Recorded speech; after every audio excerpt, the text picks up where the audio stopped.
नमस्कार। हरिभूमि टीवी पर आपका स्वागत है। आज का जो विषय है वो आपको बोझिल लग सकता है, लेकिन बहुत महत्वपूर्ण विषय है। जिंदगी जिंदगी सबसे जरूरी है हमारे जीवन में कि उसको कैसे संवार के सजा के रखें, वो कैसी होनी चाहिए। और इस विषय को लेकर आज हमारे साथ हैं डॉक्टर राज आलमपुर जी। नमस्कार जी डॉक्टर साहब। आपको बहुत बहुत नमस्ते। हरिभूमि के सभी श्रोताओं को भी नमस्ते। थोड़ा सा परिचय आप अपना दीजिए, फिर उसके बाद शुरू करते हैं आगे की बातचीत। जी, मैं एक मनोवैज्ञानिक हूँ और हरियाणा सरकार में जो फैमिली कोर्ट है अपने रोहतक में, वहाँ मैं फैमिली इशू देखता हूँ। जी जी। इसके साथ साथ में मैं हरियाणा के 4 जगह अपने काउंसलिंग सेंटर रन करता हूँ, जिसमें हम लोगों के मानसिक स्वास्थ्य को, मन को, उनके सोचने के ढंग पे काम करते हैं। और साथ साथ में मैं भारतीय सेना जो हिसार कैंट है अपना, जी वहाँ एमएच यानी मिलिट्री हॉस्पिटल, वहाँ एज ए साइकोलॉजिस्ट में काम कर रहा हूँ। जी। डॉक्टर साहब, अभी का जो पीछे का दौर रहा है ये बड़ा मतलब हम मीडिया में है तो देखते रहे हैं कि पढ़े लिखे लोग भी जो उच्च पदों में बैठे हैं, सारी सुख सुविधाओं से संपूर्ण है, वो भी आत्महत्या की तरफ गए हैं, सुसाइड की तरफ गए हैं। हाँ। तो ये क्या कारण है कि हम कहते हैं कि शिक्षा बहुत जरूरी है, लेकिन शिक्षा के वो कौन सा कमी रह जाती है कि जो इस तरफ भी इंसान चला जाता है। शिक्षा देखा जाए तो जाने अनजाने में जीवन के पेरिफेरी यानी बाहर बाहर घूम के आ जाती है, पर जब असली मुद्दे की बात आती है तब मामला उलझ जाता है। जी और ये सिर्फ बड़ी बड़ी अधिकारियों के केस में नहीं है, बल्कि आप पाएंगे कहीं भी कोई भी आदमी काम कर रहा है, चाहे वो नौकरियों के लिए अप्लाई करता है, चाहे वो आपकी तरह जर्नलिज्म में काम करता है, चाहे वो हमारी तरह साइकोलॉजी में प्रैक्टिस करता है, इवन हम बहुत ऊपर चले जाएं तो ब्यूरोक्रेट्स में चले जाएं, कई बार जो असली ट्रेनिंग है आदमी उससे दूर हो जाता है। उसने सीख तो लिया कि हमें कचरा ये हरे में डालना है और ये नीले में डालना है, पर एक्चुअल जब वो गाड़ी में चलता है और उसके साथ में बढ़िया गाने चल रहे होते हैं और फिर वो एक रैपर उसके हाथ में आता है, तो एक्चुअल में वो रैपर डालना जब था वो ट्रेनिंग की जरूरत तब थी। यही हमारे समाज में हो रहा है कि जो असली ट्रेनिंग है उसके आसपास बातें हो रही हैं, पर असली खेल जब उसको जरूरत होती है, जैसे आपने एक शब्द यूज किया आत्महत्या, अमूमन आदमी को पता ही नहीं होता कि आत्महत्या करने वाले लोग लगभग लगभग मानसिक रूप से बीमार होते हैं।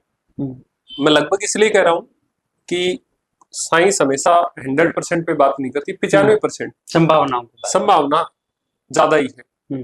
जितने भी सुसाइड होते हैं आपको जान के अजीब सा लगेगा, अभी पीछे 10 सितंबर था और 10 सितंबर को सुसाइड प्रिवेंशन डे बनाया जाता है। हर 40 सेकंड में एक आदमी मरता है, हर 40 सेकंड।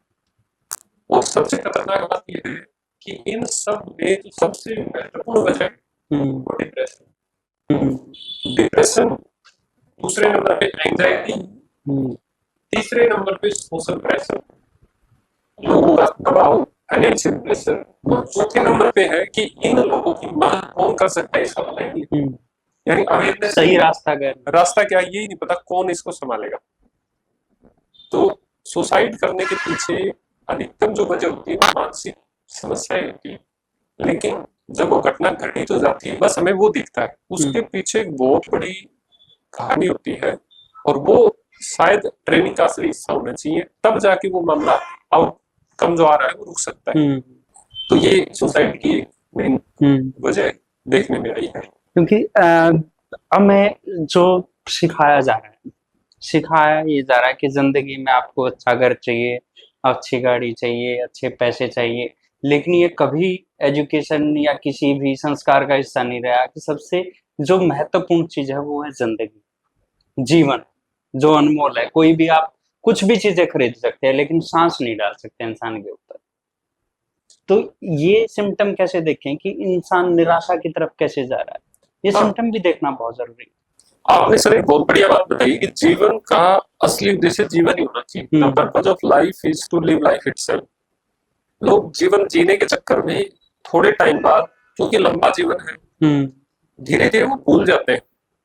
जैसे वो भूल गए कि स्कूल में गए तो स्कूल का काम पढ़ने तक था, जैसे वो भूल गए कि स्कूल में यदि हमें सिखाया गया है कि अपना जीवन यापन कैसे करना है, उसके लिए पैसे कमाने हैं, वो ये भूल ही गए कि ये पैसे कमाना जीवन के लिए जरूरी थे। वो इस बात को भूल गए थोड़े दिन बाद कि पैसे ही जीवन एक्चुअल में सच्चाई होती नहीं। क्योंकि कोई भी चीज जीवन की बराबरी कर नहीं सकता, यदि कर सकता है तो वो चीज इकट्ठी करो। और आप पाएंगे जितनी ज्यादा इकट्ठी करने वाले लोग हैं, चिंताएं उनके आसपास ज्यादा ही होंगी, क्योंकि जो खींचने में आपको जोर आएगा, अगले दिन वो छोड़ने में भी जोर आएगा। तो जीवन के आसपास चीजें घूम के एक्चुअल में समस्या ये है कि हम असली सच्चाई से दूर चले जाते हैं। जैसे कि जीवन की असली सच्चाई जीवन ही है, उसे हमें जीना है। मेरे सामने पानी का गिलास रखा है और वो कांच का है, मैं पानी पी रहा हूँ। यदि वो सोने का है तो भी मैं पानी पी रहा हूँ, लेकिन ये सोने का गिलास मेरे पास नहीं रहेगा। उसके बाद जो मेरी मानसिक स्थिति रहेगी, यदि मैं उसे हैंडल कर पाया, ये जीवन है। जीवन में सब कुछ हासिल करना भी चाहिए, पर इतना भी किसी चीज को लायक मत बनाओ कि आपकी जिंदगी नालायक हो जाए। यानी कोई चीज इतनी भी इकट्ठी मत करो कि धीरे धीरे जब वो छोड़ने पे बात आए तो आपको इतना दुख हो जाए कि आप जिंदगी दांव पे लगाने लग जाए। आप भूल ही जाते हैं कि आप वो बबल वाली जो लाइफ है कि यही बस जिंदगी है। अब कैसे पता करें क्या सिम्टम है, कैसे पता करें आदमी परेशान है, कैसे पता करें? तो सबसे पहली बात मानसिक स्वास्थ्य है, यानी मन का स्वास्थ्य है। इसकी बड़ी विडंबना ये है कि इसे देखना थोड़ा मुश्किल होता है, लेकिन इसके इम्पैक्ट शारीरिक स्वास्थ्य से भी खतरनाक आते हैं। जैसे कोई आपके साथ किसी ने बातचीत की और आपको वो अच्छी नहीं लगी, इसका क्या इम्पैक्ट आ सकता है, आप बताइए। अलग अलग तरह की निराशाएं अलग अलग व्यक्ति में किसी एक आदमी सिकोड़ लेते हैं अपने आप को। किसी आदमी के लिए तो थोड़ी सी बात हो सकती है, और पता चला किसी आदमी ने उस बात पे सुसाइड कर लिया। इसका मतलब मन का स्वास्थ्य फिजिकल हेल्थ यानी शारीरिक स्वास्थ्य से भी ज्यादा जरूरी होता है। इसमें विडंबना ये कि इसे देखना मुश्किल है, लेकिन कुछ सामान्य ऐसे लक्षण हैं, यदि आप थोड़ा सा अपने दिमाग को खोलें और अपने आसपास के परिवार के लोगों पे ध्यान दें, तो आप पाएंगे कि उसे देखना आसान हो जाएगा। इतने आसान लक्षण हैं, इतने आसान सी चीजें हैं, बस हमें वो जागरूकता वाली निगाह चाहिए। होता है ना कि हमारे दिमाग में अवेयरनेस लेवल हो तो बात बन जाएगी। जैसे जिस आदमी को डिप्रेशन है, क्योंकि सुसाइड की अधिकतर केस डिप्रेशन से जुड़े हैं,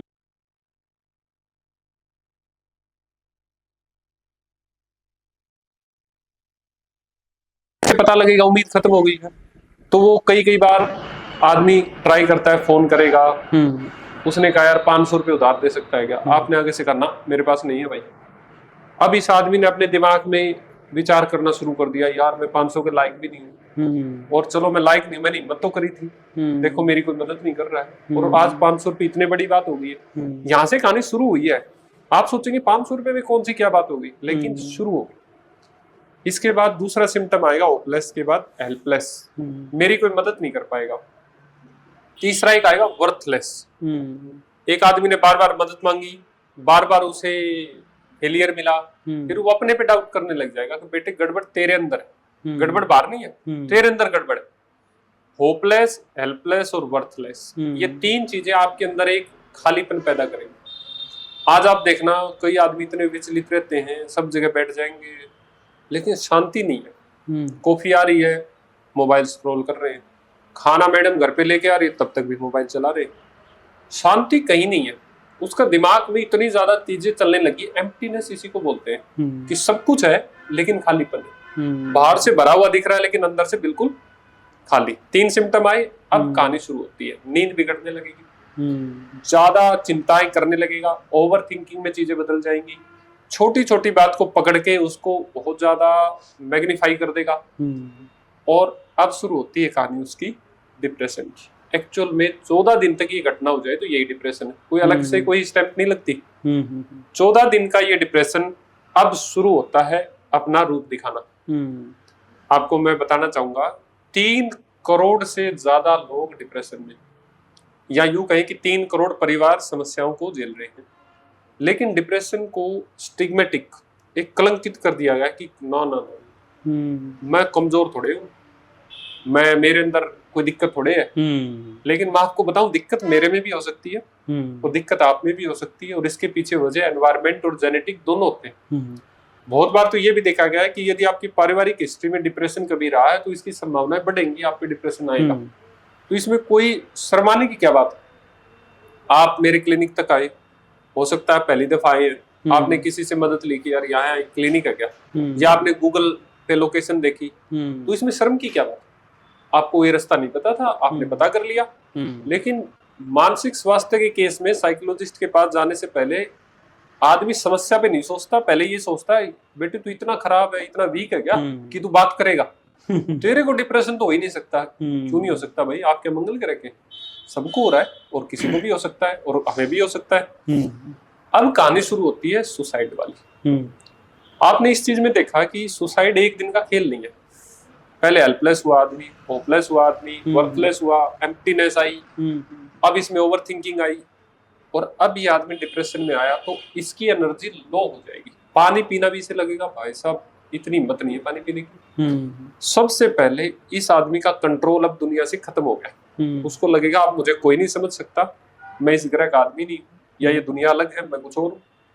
अब ये सारा हथियार अपने ऊपर इस्तेमाल करेगा। जैसे आपने शुरू में एक सवाल पूछा था, ब्यूरोक्रेट, सुसाइड, ये बस हम मौका ढूंढते हैं। सबसे पहला स्टेप इनमें आ जाएगा आइडिएशन। सुसाइड के मुख्य रूप से 4-5 स्टेप ही होते हैं। आइडिएशन आएगा यानी थिंकिंग, यानी विचार, यानी बार बार दिमाग में ये थॉट आना कि यार मेरे साथ बहुत बुरा हुआ है, मेरे को धोखा दिया इस दुनिया ने, मेरे को कुछ समझ नहीं रहा है, मेरी कोई मदद नहीं कर रहा है, और ये विचार आएगा। अब आदमी मरना नहीं चाहता, आप सोचिए सुसाइड करने का विचार है, मरना नहीं चाह रहा, अभी वो इस सैडनेस के ऊपर दुखी है कि यार मेरे साथ तो दुनिया खराब कर रही है। इस बात के बचने के बाद अगला स्टेप आएगा, दैट इज प्लानिंग। वो प्लान करेगा, कभी हथियार खरीद लाएगा, कोई चाकू खरीद लाएगा, कहीं से पॉइजन खरीद लाएगा, कहीं से कोई और अपनी तैयारी करने लग जाएगा। इजी पे जहां से वो गूगल करेगा, पहले गूगल करेगा हाउ टू कमिट सुसाइड पेनलेसली, पहले ऐसे करके देखेगा। अभी भी आदमी मरना नहीं चाह रहा, अभी उम्मीद है कि यार कोई रास्ता है क्या। तीसरे नंबर पे आएगा अटेम्प्ट। यहाँ कहानी सबसे खतरनाक है। अटेम्प्ट के 2 लेवल होते हैं, एक तो होता है लो लेवल, ठीक है यार चाकू मार लिया हाथ पे, थोड़ा दर्द हुआ, किसी को पता नहीं चला, ठीक है कोई दिक्कत। लेकिन कई बार ये अटेम्प्ट है ना हाई लेवल पे होता है, जैसे किसी ने हैंगिंग कर लिया, किसी ने चाकू ज्यादा ही मार लिया, किसी ने फायर में भाई अपने आप को आग वाग निकाल लिया, कुछ इस टाइप का। यहाँ मामला बहुत खतरनाक हो जाता है। अमूमन यहाँ बहुत सारे लोग चले भी जाते हैं दुनिया से, लेकिन 50-60% लोग बच भी जाते हैं। यहाँ सबसे खतरनाक खेल है, यहाँ तक भी आदमी को धमकाया ही जाता है। आप सोचो किसी ने खुद के हाथ के चाकू मार दिया, इसको धमकाया जा रहा है, तू तो बहुत कमजोर आदमी है, तू तो ये आदमी। ये किसी को नहीं पता कि भाई ये चाकू देखा है तूने, इसके पीछे एक बहुत बड़ा ये बम बना है, कितने सालों से, कितने महीनों से, कितने दिनों से लगातार जो इसकी होपलेसनेस है उसको कोई ध्यान ही नहीं दे रहा, अभी भी इसे डांट रहे। तो ऐसे टाइम में डिप्रेशन में आदमी सोशल विड्रॉल कर लेता है, क्योंकि दुनिया पे उसको भरोसा पहले भी नहीं था, अब इसके साथ कुछ बुरा हुआ है तो इसको चाहिए थोड़ी सिंपैथी, इसको एम्पैथी नेचर चाहिए, इसके लिए कोई सोचे, पर दुनिया फिर इसे ज्ञान देने लगी। यहाँ फिर रिकरेंट सुसाइड होते हैं, उसमें आदमी तब तक सुसाइड करता रहता है जब तक कामयाब नहीं होता, कामयाब ना हो जाए। ये सबसे खतरनाक चीज। इसके बाद भी हमारा समाज देखिए, किसी ने सुसाइड कर लिया, उसके बाद भी लोगों के कमेंट आते हैं, ये तो कमजोर आदमी था, ये तो बेकार आदमी था, इसको समझ नहीं थी। भाई वो तो दुनिया से जा चुका है। इसीलिए हमें इस पूरे सिस्टम में शुरुआती लेवल पे ही अवेयरनेस लेके आनी पड़ेगी कि भाई हमें लोगों के मन को, उनकी सोशल सेटिंग को, उसको दोबारा से ठीक करना पड़ेगा।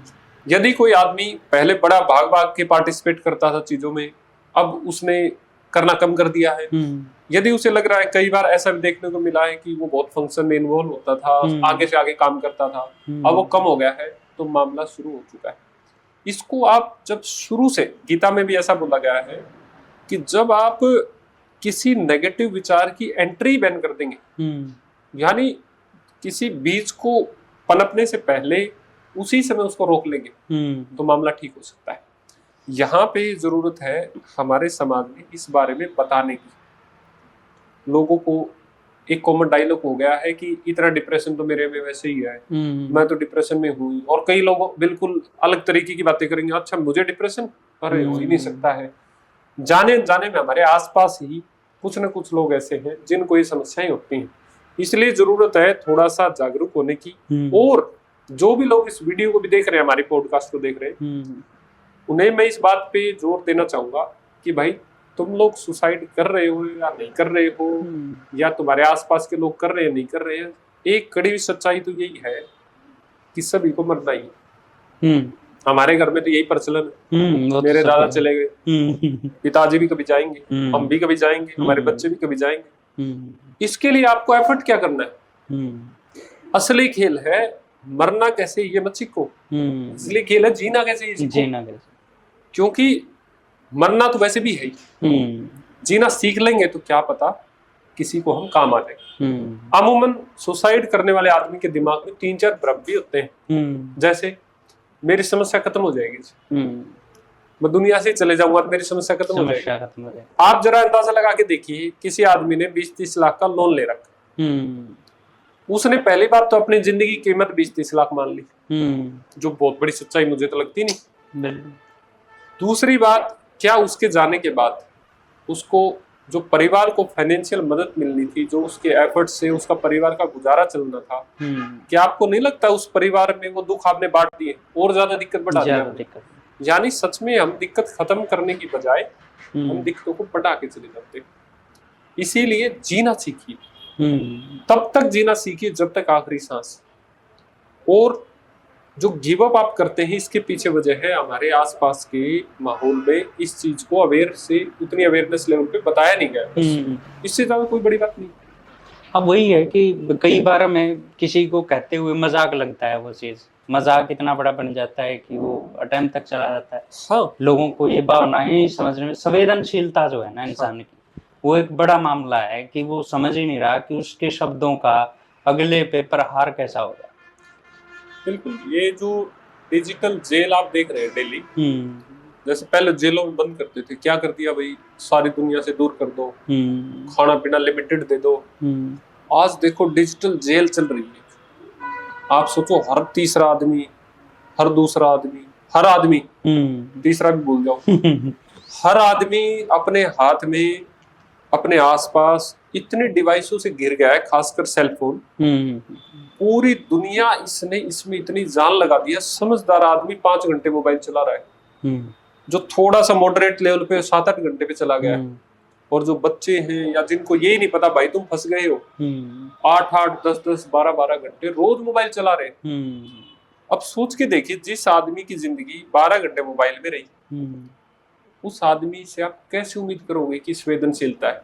हजारों वीडियो हम लोग देखते हैं, सैकड़ों, आपने भी, आपके आगे बातें आई होंगी, मम्मी पापा, उसको हार्ट फेल हो गया, हर बच्चा मोबाइल चला रहा है। आसपास आपके बहुत बड़ी समस्या चल रही है, पड़ोसी घर में आपको पता ही नहीं है, और आप बिजी हैं मोबाइल में। और यहाँ तक भी हद हो गई है कि एक ही घर में 5 जगह यदि फैमिली मेंबर बैठे हैं, सारे 5 बैठे और 5 मोबाइल चला रहे हैं और साथ में बैठे भी हैं, और फिर कहते हैं जी फैमिली के साथ बैठ के मजा नहीं। अरे मजा आएगा कहाँ, फैमिली के साथ बैठे ही कहाँ, बैठे था मोबाइल के साथ। तो संवेदनशीलता तब आएगी जब हम दोनों एक ह्यूमन टू ह्यूमन इंटरेक्शन होगा, बातचीत होगी, समझेंगे, इमोशंस तभी तो समझ में आएंगे। यदि हम ऐसा करेंगे नहीं तो हमारी प्रैक्टिस सारी, अब आने वाले जो बच्चे आ रहे हैं, इनकी संवेदनशीलता देख लो, बिल्कुल बेकार है। एक्सट्रीमिस्ट बन गए, या तो बहुत ही ज्यादा क्रिटिकल पॉजिटिव, या बहुत ही ज्यादा क्रिटिकल नेगेटिव। क्या सच में ऐसा जीवन होता है? सच में तो बीच का एक रास्ता है, ब्लैक एंड व्हाइट जिंदगी थोड़े है। मैं कहूँ कि मेरा काम, मान लो मैं काउंसलिंग का काम करता हूँ और मैं हमेशा ही एक्सट्रीम पे रहूं, भाई बहुत बढ़िया रहे, ये बहुत खतरा है, और बिल्कुल डाउन रहे, ये भी खतरा है। भाई एक समन्वय, एक तालमेल बना रहे। ब्रेकर जरूरी है रोड के चलते, बहुत जरूरी। ये मान लो कि इतना जरूरी है, रोजाना आप देखते हैं किसी इन्फ्लुएंसर ने इंटरनेट पे बहुत ज्यादा फॉलोइंग थी और बाद में सुसाइड अटेम्प्ट कर दिया। वजह क्या है? वजह है डिप्रेशन, वजह है रियलिटी चेक नहीं है उसकी जिंदगी में, उसको पता ही नहीं रियलिटी क्या है। रियल में दोस्त ही नहीं है जो उसका वो उस बता टाइम रही पे थी, साथ देते हैं। हाँ वो कह रहे थे, एक शायद फीमेल का इंटरव्यू था और वो कह रही है मेरे लाखों फॉलोवर है लेकिन मुझे आज जरूरत पड़ी तो 4 लोग मेरे पास पहुंचे नहीं। तो सोचने का विषय है कि हमारी संवेदनशीलता तब बढ़ेगी जब हम ह्यूमन टू ह्यूमन इंटरेक्शन करें। हमारी संवेदनशीलता तो भाई साहब मोबाइल से इतनी है कि आदमी गिर जाए और क्रैक की आवाज आ जाए तो आदमी हाथ जोड़ के कहता है जी हड्डी टूट जाए, मेरा मोबाइल न टूट जाए। यानी संवेदनशीलता मोबाइल के प्रति बढ़ गई है। तो इसीलिए सबसे जरूरी है ये बात कि आपस में जो सोशल इंटरेक्शन, जो आपस में सामाजिक ताना बाना है, इससे बहुत जरूरी है चीज, जिससे डिप्रेशन कम हो सकता है, जिससे मानसिक स्वास्थ्य पे थोड़ा और काम हो सकता है। और आसपास पहले के टाइम आप देखो, आते जाते आदमी का चेहरा देख के कोई ताऊ जी बोल देते थे भाई सब ठीक चल रहा है क्या, यानी लोग बोलते थे। आजकल तो आदमी सुबह सोचने बैठता 12 बजे तक, रात के बज जाते हैं, चार्जर फोन ये वो, इतना अकेला हो गया है उसको लगता है बेटे तू बहुत समझदार है, और उसके बाद वो अटेम्प्ट कर लेता है। तो सोशल प्रेशर कहें या सोशल बैलेंस कहें, ये बड़ा जरूरी है। आखिरकार जीवन का उद्देश्य होना क्या चाहिए? जीना। और जीने में आप 5-6 चीजें बैलेंस लेके आओ, नहीं तो आपको दिक्कत आएगी। मैं 10-12 हजार घंटे मैंने प्रैक्टिस की है, तो अमूमन लोगों के अलग अलग तरीके की आइडिया होते हैं कि जिंदगी कैसे जिए। तो मैं आपको एक निचोड़ बताता हूँ जो आज की तारीख में मेरे लिए बेस्ट है और मैं लोगों को सजेस्ट भी करता हूँ, मैंने भी खुद इस्तेमाल किया है। हमारे जीवन को यदि जीना है तो पहली बात तो हमेशा ये याद रखिए कि यही मेन पर्पज है कि जीना है। लेकिन अब आ गया कि जीना ये तो समझ में आ गया, पर कैसे जीना? तो 6 चीजों में बैलेंस बना के चलो हमेशा जी। फिजिकल हेल्थ, शरीर मागम खलु धर्म साधनम, बहुत जरूरी। शरीर बिना क्या करेंगे? सारी आत्माएं परमात्माएं जो आप डायलॉग फिलोसफी के बोलते हैं सारे हैं तो इसी के अंदर, यही नहीं रहेगा तो मामला कुछ नहीं। सबसे पहला धन है हमारा शरीर। अपनी बॉडी के लिए थोड़ा सा वक्त निकालें, अच्छा खाएं, अच्छा पिए, अच्छे लोगों के मतलब अपनी फिजिकल हेल्थ के लिए जो भी आप आइडिया ले सकते हैं वो सारे करें। दूसरी बैलेंसिंग है जी मेंटल हेल्थ। खूब बढ़िया दिमाग है जी, खूब बढ़िया शरीर है, तो आपको तीसरी जरूरत पड़ेगी मेंटल हेल्थ, यानी इमोशंस, अपने समझने के ढंग, मैं कैसा इंसान हूँ, मेरी स्ट्रेंथ क्या है, मेरी वीकनेस क्या है, मैं अपने खुद को कितना जानता हूँ, मेरा मन कैसे काम करता है, मैं अपने इमोशन को कैसे रेगुलेट करता हूँ, मेरा सोचने का ढंग कैसे मैं सुधार सकता हूँ, ये मानसिक स्वास्थ्य है। तीसरा जो है जी वो है सोशल हेल्थ। अमूमन ऐसे कई रिकॉर्ड है कि जिस आदमी के 4-5 अच्छे दोस्त, अमूमन उसको डिप्रेशन आने में बहुत दिक्कत होगी, क्योंकि वो आने नहीं देंगे। दोस्तों का होना या यूं कहें कि अच्छा सोशल होना बहुत जरूरी। सोशल हेल्थ के बाद आती है जी आपकी फाइनेंशियल हेल्थ। पैसे कमाना भी जरूरी, लेकिन balance. Money is not everything but you need money for everything. पैसा जीते जी ऊपर तो नहीं ले जा सकते, पर हमारा समाज का ताना बाना ऐसा बन गया है कि जीते जी पैसा आपको बहुत ऊपर ले जाता है। पैसे कमाना भी जरूरी। जैसे मुझे शुरू में पैसे के बारे में ये था कि यार पैसे कमाने वाले लोग है ना बहुत ही चालाक होते हैं, 2 नंबर से कमाते हैं, ये करते हैं वो करते हैं। मैं फीस कम लेता था पहले, तो मेरे पास कम लोग आते थे। मैंने सोचा यार कम फीस से कम लोग क्यों आ रहे। फिर बाद में पता चला money is also a symbol of status. मैंने फीस 3 गुना कर दी मेरी। आपको जान के अजीब लगेगा, ज्यादा लोग आने लगे। मैंने सोचा यार फीस ज्यादा से ज्यादा क्यों आ रहे हैं। फिर मैंने सर्वे किया, थोड़ा पता किया, तो लोग बोले सर जो ज्यादा पैसे लेते हैं ना इसका मतलब बढ़िया डॉक्टर है। मैंने कहा ये तो गलत बात, ये तो सही है। यानी पैसे को इतना कई लोग महत्व दे देते हैं कि ये तो सिंबल ऑफ स्टेटस है दुनिया का। इसके बाद आपके पास आती है रिलीजियस स्पिरिचुअल है, यानी आपके आसपास आप जिस तरीके के कर्म धर्म, आपने जिस कल्चर में आप पैदा हुए वहां कुछ ऐसी चीजें सिखाई गई जो कल्चरल मेडिसिन का काम करती है। जैसे कि हमारे यहाँ फंक्शन होते हैं, कोई शादी हो रही है तो उसमें छोटे छोटे फंक्शन देखना, आप पाएंगे कि हर एक रिश्ते को एक अलग अहमियत दी गई। ये काम तो बुआ करेगी, ये काम तो मामा करेगा। यानी कोई बुआ किसी परिवार में उसकी वैल्यू कम भी हो गई ना, तो भाई उसको आगे ले आओ क्योंकि वो मौका है। तो ये कल्चरल मेडिसिन अलग अलग रूप में है कई जगह। और एक होता है हमारे रिलेशनशिप, हमारे रिश्तों की समझ, जिन लोगों से हमारा फर्क पड़ता है। अब अजीब बात ये है सर कि इन 5-6 चीजों में जो भी चीज बढ़ेगी आपका जीवन डिस्टर्ब हो जाएगा, और जो चीज घटेगी तो भी डिस्टर्ब हो जाएगा। इन 5-6 चीजों को आप अपनी जिंदगी में बैलेंस करो। मोटी भाषा में मान लो 5 चीजें यदि है तो 20-20% आपकी जिंदगी बढ़ गई। कोई भी एक चीज आप बढ़ाओगे तो दूसरी चीज डिस्टर्ब होनी ही होनी है। जैसे आप पैसे के लिए बहुत काम करने लग जाओ, जी जान लगा दो, आप पाएंगे उधर रिश्ते खराब हो गए, आप पाएंगे फिजिकल हेल्थ खराब होगी, फिर आप उसके लिए पैसे दो, फिर वो बराबर करो। इसलिए शुरू में ये आइडिया लगा लो कि physical health, mental health, social health, relationship health, financial health, spiritual health, इनको हम बैलेंस शुरू में ही लेके चले, झंझट ही खत्म। जैसे मैंने देखा कि मेरे पास यदि मैं कितना ही काम कर लूं, कभी भी मेरे पेशेंट कम नहीं होने, चाहे रात के 9 बजे तक कर लो तो भी लोग आएंगे। और मानसिक स्वास्थ्य तो सर ऐसा है, कई बार तो 8-9 बजे तो शुरू होता है, कई लोगों का खराब दिमाग खराब होना और 12 बजे तक रहता है। तो मैंने कंडीशन लगा दी कि भाई यदि हमें अपना काम करना है तो इसका एक बैलेंस होना चाहिए। तो मैंने कंडीशन लगा दी 100 मेरे पास क्लाइंट आएंगे, इससे ज्यादा महीने में मैं पेशेंट क्लाइंट नहीं देखूंगा। मैंने पहले डिसाइड कर लिया भाई मेरे को महीने में 100 ओपीडी ही करनी। उससे क्या होगा, मैं अपने एक बात को समझ पाऊंगा कि मुझे कमाना है तो कितना कमाना है। अब हमारे जितने भी, आपने जहाँ से इंटरव्यू शुरू किया था, जितनी भी बातचीत हुई, तो हमें ये डिसिप्लिन जिंदगी में बनाना पड़ता है कि कहाँ तक कितना। अब कई लोग करोड़ों करोड़ों कमा के भी जान दे रहे हैं, तो इसका मतलब उन्होंने डिसिप्लिन रखा ही नहीं। उन्होंने तो ये रखा था भी 10,000 करोड़ है, इसके 15,000 करोड़ नहीं हो जाएंगे तो मेरे को मरना पड़ेगा। यहाँ एक आम आदमी सोचता है कि मैं यदि एक महीने में 20-30-50,000 रुपए कमा लूं तो ये उसने संतुष्टि कर ली, और उसने उस संतुष्टि में खुशी भी ढूंढ ली है। संतुष्टि, चलो कई लोग बोलते हैं संतुष्ट नहीं होना चाहिए, वो बात भी ठीक है, पर कई लोगों को संतुष्टि के साथ खुशी भी आने लग जाती है कि भाई मेरा मन टिक गया है और मैं तो इतने में खुश हूँ। जैसे मैं समझता हूँ पूरी दुनिया का मानसिक स्वास्थ्य भाई मैं ठीक नहीं कर सकता, तो मुझे मेरी लिमिट समझनी चाहिए कि मैं इतने लोगों को देख सकता हूँ और मुझे इनके साथ अच्छा व्यवहार करना है। एक यहाँ भीड़ लगा रखी है जी, कई बार आप देखेंगे कोई डॉक्टर के पास जाते हैं, कई बार देखते हैं 5 मिनट ढंग से दे नहीं रहा डॉक्टर, और तुरंत इतनी फास्ट राइटिंग कर रहा है। ऐसे बताते हैं 8-10 लाख लोग तो गलत दवाई खाने से मर गए, फार्मासिस्ट को पता ही नहीं चला। यानी आप क्या लिमिट आपको डिसाइड करनी पड़ेगी कि यहाँ तक मैं लोगों की सेवा कर सकता हूँ, यहाँ तक मैं रिश्ते संभाल सकता हूँ, यहाँ तक मैं अपने मानसिक स्वास्थ्य को बैलेंस ऐसे कर सकता हूँ, यहाँ तक मुझे अपने परिवार के लिए ऐसे समय देना पड़ता है। ये सारी चीजें हमें बैलेंस बनानी पड़ेगी ताकि एक सामान्य जीवन को हम अच्छे स्तर पे ले जाएं और एक अंदर से जो संतुष्टि, फुलफिलमेंट की फीलिंग आती है, तब जाके फीलिंग आती है। जी। एक और आपसे प्रोफेशन से जुड़ा हुआ चीज है कि आप इंडियन आर्मी में जैसे काउंसलिंग करते हैं और आम समाज में, क्योंकि ये दो एक भिन्न तरह के अंग हैं, उनको एक ट्रेंड किया जाता है देश की रक्षा के लिए और माइंड उनका उसी तरह का डेवलप होता है। क्या उनमें भी इसी तरह का डिप्रेशन है कि उनका बिल्कुल अलग तरह का? देखिए जो समस्या है वो तो समस्या ही है।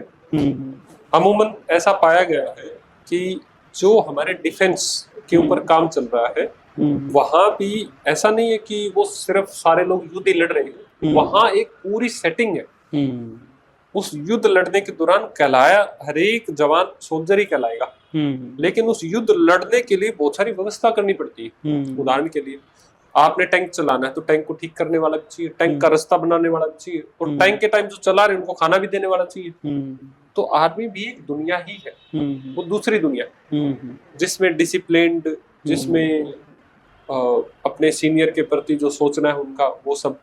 लेकिन जो आर्मी का कॉन्स्टिट्यूशन बना है, मैं ऐसा व्यक्तिगत मानता हूँ, ज्यादा तो मैं इस पे नहीं बात कर सकता, लेकिन व्यक्तिगत मेरा ऐसा मानना है कि जो कॉन्स्टिट्यूशन आर्मी का बनाया गया उस कॉन्स्टिट्यूशन में कुछ अमेंडमेंट, कुछ सुधार की गुंजाइश आज बनती है। क्योंकि वजह क्या है, जो अभी जो बच्चे आर्मी को ज्वाइन कर रहे हैं उनका मन, उनका जो सिस्टम है, जिंदगी जीने का ढंग है वो थोड़ा सा अलग है, और आर्मी की जो सुटेबिलिटी है वो थोड़ी अलग है। और यहाँ पे एक बात में इंटरेस्टिंग बात ये है कि आर्मी की सुटेबिलिटी, या यूं कहें आर्मी क्या किसी भी ऑर्गेनाइजेशन की suitability according to time change होती रहती है। जैसे आप हरिभूमि में तो आपने देखा कि प्रिंट मीडिया है और डिजिटल मीडिया है, इसमें एक अंतर देखने को मिला। जो आदमी इस अंतर को धीरे धीरे अडॉप्ट कर लेता है तो थोड़ी सहूलियत हो जाती है। तो ये मेरा व्यक्तिगत मानना है कि कुछ कॉन्स्टिट्यूशन के कारण जो डिसिप्लिन वाला पॉइंट है या दूसरी कई चीजें हैं आज का जो जवान उसमें एंट्री मार रहा है वो थोड़ा सा खींच रहा है उस बात में। हम्म इसको अपनी आर्मी के ऑर्गेनाइजेशनल और हायरार्की लेवल पे वैसे ठीक भी किया जा सकता है, खुद भी कर सकते हैं वो लोग। हम्म लेकिन इसी दौरान आप पाएंगे कि आर्मी के जवान की शादी जो है हम्म वो तो एक सिविलियन से ही हो रही है, अमूमन ज्यादातर वही है। हम्म सिविलियन के अलग नियम है, हम्म आर्मी के अलग नियम है, और दोनों के नियम अपनी जगह सही है। हम्म, पर दोनों जब इकट्ठे होते हैं तब वहां एक समस्या पैदा होती विरोधाभास है, पैदा। विरोधाभास होता है। जैसे कि एक सिविलियन सुबह 5 बजे उठने में इतना ज्यादा इंटरेस्टेड नहीं है जितना आर्मी के जवान के लिए रिचुअल है 5 बजे उठना, उनके लिए कोई बड़ी बात नहीं है। और 5 बजे उठना उनकी सुटेबिलिटी के हिसाब से बहुत ही अच्छा है। पर जरा सोच के देखिए, अभी अभी एक मैडम से शादी हुई और वो 9 बजे उठती हो, अब बेचारी वो 5 बजे उठेगी तो कितना इरिटेशन पैदा होगा। तो आर्मी ने फिर यहाँ पे एक वेलफेयर शुरू किया। जैसे मैं वहां पे यदि काम करता हूँ तो मेरा काम इसी चीज को संभालना है कि एक बैलेंस वेलबींग किसी सोल्जर का मैं कैसे डेवलप करूं। यदि कोई फैमिली का कॉन्फ्लिक्ट है तो उनको मैं मदद करता हूँ, कोई बच्चे को लेके कंसर्न है मैं उनकी मदद करता हूँ। और अमूमन आप खुद भी सोचिए कि एक आदमी 10 साल 15 साल 20 साल 50 तो नहीं सॉरी 25-30 साल तक एक खास सेटिंग में डेवलप हुआ है और फिर एकदम से वो हमारी दुनिया में आता है, तो बहुत सारे लोगों के साथ तालमेल बनाने में, एडजस्ट करने में उसे दिक्कत होती है। और ये दिक्कत ही मानसिक स्वास्थ्य को, एडजस्टमेंट डिसऑर्डर इसे बोलते हैं, मानसिक स्वास्थ्य को इस तरीके से कनेक्ट करती है कि समस्याएं सब जगह हैं। ऐसी कोई भी जगह नहीं जहाँ जीवन चल रहा है वहां स्ट्रेस है, और जहाँ स्ट्रेस चल रहा है वहां मानसिक स्वास्थ्य के लिए या विशेषज्ञ जो भी लोग हैं उसके वो वहां पे काम कर रहे हैं। तो वहां का डिप्रेशन जरूर है, लेकिन डिप्रेशन इन चीजों का नहीं है कि मेरे पास पैसे नहीं हो जी मैं तो मर जाऊंगा, मेरे साथ ये नहीं जी, उनकी अपनी समस्याएं हैं। और अमूमन एडजस्टमेंट के इशू ज्यादा होते हैं वहां पे। और आर्मी की लाइफ से उनको ज्यादा प्रॉब्लम नहीं होती, बल्कि आर्मी के लाइफ के साथ एक अलाइंड कोमॉर्बिडिटीज होती हैं, शादी होना, बच्चों का संभालना। जैसे एक आदमी का एक कॉमन स्ट्रेस ये है कि भाई हर 2 साल 3 साल 4 साल बाद उसे किसी दूसरी जगह पे पोस्टिंग है। तो आप सोच के देखो, उनके बच्चे पढ़ रहे हैं, पढ़ाई में अच्छे हैं, बहुत बढ़िया है, उनके बच्चों की अभी भी दोस्ती बनी है, उनके आसपास लोगों से वो मिलने लग गए हैं, इतने में आप दूसरी जगह चले गए, फिर वहां पे यही काम शुरू हुआ, इतने में फिर आप दूसरी जगह चले गए। तो इस आदमी का जो स्ट्रक्चर कैसा तैयार होगा उसके बाद आपको सोचने की जरूरत है। तो इस टाइप की कुछ कॉमन समस्याएं वहां देखने को मिलती है। मतलब कुछ चीजों को छोड़ के लगभग कॉमन ही है। हाँ, लगभग आदमी वही है, बस अलग अलग तरीके की ट्रेनिंग, अलग अलग। जैसे साइकोलॉजिस्ट हैं वो सारे दिन मेंटल हेल्थ की बात करते हैं, पर इसका मतलब ये नहीं वो इंसान नहीं है, और इसका मतलब ये नहीं उन्हें समस्याएं नहीं है, समस्याएं उनको भी है। अभी एम्स के एक शायद एम्स का या एक मेडिकल कॉलेज था, वहां पे डिप्रेशन की केस देखने वाला एक साइकेट्रिस्ट था, उसने खुद ही सुसाइड अटेम्प्ट कर लिया। तो कहते हैं भाई ये देखो, मतलब डॉक्टर होके भी ये कर रहे हैं, डॉक्टर भी तो इंसान ही है ना, है तो इंसान, परिस्थितियां तो किसी के साथ भी हो सकती हैं। तो ये इस तरीके की बात। एक चीज और, हालांकि लंबा हो जाएगा, लेकिन मुझे सच में बड़ा वो लगता है कि जैसे कोटा है और भी इंस्टीट्यूट है जहाँ बच्चे कोचिंग लेते हैं, वहाँ पे भी सुसाइड जो अटेम्प्ट हैं वो बहुत ज्यादा है। वो दबाव अलग अलग तरह के हैं। तो उसको फाइंड आउट कैसे करें कि वहां से कैसी चीजें सुलझ सकती हैं? सबसे पहली बात तो ये सारी जो समस्याएं हैं कि इस बात से शुरू होती है कि कोई खास काम तो बहुत बढ़िया होता है और दूसरा काम बेकार होता है। जैसे हमारे समय में ये चलता था, भाई जिसने साइंस ले ली ना भाई साहब उसने दुनिया ही उसकी अलग पहचान थी। हाँ, अब आदमी धीरे धीरे ना समाज समझने लग गया कि भाई काम है ना इतनी बड़ी बात भी नहीं है। एक आर्ट वाला भी अफसर बन रहा है, बहुत बढ़िया काम कर रहा है, लेकिन वहीं पे कुछ रिजिड और लिमिटेड सोच का एक समाज अभी भी बचा हुआ है। बच्चों को कोटा भेजना कोई बुरी बात नहीं, बच्चों को कोचिंग कराना कोई बुरी बात नहीं, परंतु इसके बीच में एक ऐसी बात है जो आगे नहीं आ रही। जैसे मेरे पास अमूमन कोटा शहर के सिक्कर शिफ्ट हो रहा है मामला, अब थोड़ा बहुत ज्यादा लोग हैं और उनके माँ बाप 2 टाइप के। पहले माँ बाप है, तेरे ऊपर मैंने इतना इन्वेस्ट कर दिया, तेरे को मैंने ये कर दिया वो कर दिया, अब कह कुछ नहीं रहे उसको लेकिन इतना नेगेटिव कर दिया है कि जब भी नंबर कमाए खूब डांट रहे हैं। बच्चे को पता ही नहीं है कि मामला क्या हो रहा है मेरे साथ। प्रेशर, पढ़ाई के अलावा प्रेशर है, पढ़ाई का तो प्रेशर अलग, वो मैं आपको अलग बताऊंगा कि पढ़ाई का तो प्रेशर ही अलग है। दूसरा एक ऐसा माँ बाप है जो बहुत इससे भी गहरा खतरनाक है। क्या कहेगा, ना जी मैं अपने बच्चे के ऊपर कोई प्रेशर नहीं बना रहा, हमारा बच्चा तो पढ़ाई में शुरू से ही अच्छा है, हमें तो पता ही है डॉक्टर बनेगा। आप सोचो प्रेशर बनाया कि नहीं बनाया आपने? वो तो ऑटोमेटिकली बन गया। ये बातें भी आदमी को बहुत डिस्टर्ब कर रही है। साइकोलॉजी में इसके ऊपर जब हम शुरू शुरू में देख रहे थे तो ये मोटिवेशनल स्पीकर टाइप की फीलिंग नहीं होती, ये माँ बाप वो कर रहे हैं, गधे को घोड़ा बनाने की कोशिश कर रहे हैं। कैसे? अब बात आती है, पिछले साल जहां तक मुझे ध्यान है, डाटा थोड़ा बहुत ऊपर नीचे मेरे मुंह से निकल सकता है क्योंकि लाइव मुझे उतना दिमाग में नहीं था, उस तरीके का सवाल नहीं था, लेकिन लगभग 25 लाख बच्चों ने नीट का पेपर दिया है। बहुत बढ़िया। यदि एम्स में चले जाओ और मेडिकल कॉलेज में चले जाओ, बहुत बढ़िया जो मेडिकल कॉलेज की सीट है वो 20,000 से 50,000 के बीच है। डाटा है जी 25 लाख, सिलेक्शन हो रहा है जी 20-25,000 से लेके 50,000 के बीच। 1% भी दूर नहीं, कवर नहीं हो रहा। आप समझ रहे बात? 1% के आसपास, यानी 100 बच्चे क्लास में है तो होना एक का ही है भाई। ये असली खेल है जो कोई बता नहीं रहा, लेकिन सबको बताया जाता है। जब लॉटरी निकलती है ना तो टिकट लेता है, आदमी क्या सोचता है, ये तो मेरी भी निकलेगी भाई, क्या दिक्कत है। और ये मेरी भी निकलेगी के चक्कर में 25 लाख हो गए। 25 लाख बच्चे कहीं पढ़ रहे हैं, जहां पढ़ रहे हैं वो तो बढ़िया चल रहा है उनका, तो क्योंकि उनके पास तो सारे ही है। लेकिन उसी दौरान कुछ बच्चे निकलते हैं। ऐसा भी देखा गया है, बिना कोचिंग निकलने वाले बच्चे भी वहां जाते हैं। बिना कोचिंग में निकल सकते थे। लेकिन खैर कोई बात नहीं, वो अच्छी बात है कि उनको और बूस्टअप मिला। लेकिन गधे को घोड़ा बनाने वाले जो बच्चे होते हैं वो ज्यादातर वहां होते हैं। यानी 99 बच्चे तो ऐसे ही जिनका होना नहीं है, लेकिन हर एक बच्चे को ये बताया जाता है बेटा तेरा ही होगा। सबको ये बताया जाता है, यदि वो चंदूलाल कर सकता है तो डब्बू तू क्यों नहीं कर सकता? तू भी कर सकता है भाई, उसने कर दिया। क्या पता यार क्यों कर दिया उसने, क्या उसकी अपनी समझ है, उसकी अपनी मेहनत है, उसके अपने एफर्ट है, उसकी अच्छी पेरेंटिंग हुई है, उसके बच्चे के मन में आग लगी पड़ी है बेटे डॉक्टर ही बनना तेरे को। लेकिन यहाँ एक देखा जा रहा है तूफानी फैलाव कर दिया, तुम्हारा भी सिलेक्शन होगा, तुम्हारा भी होगा, तुम्हारा भी होगा।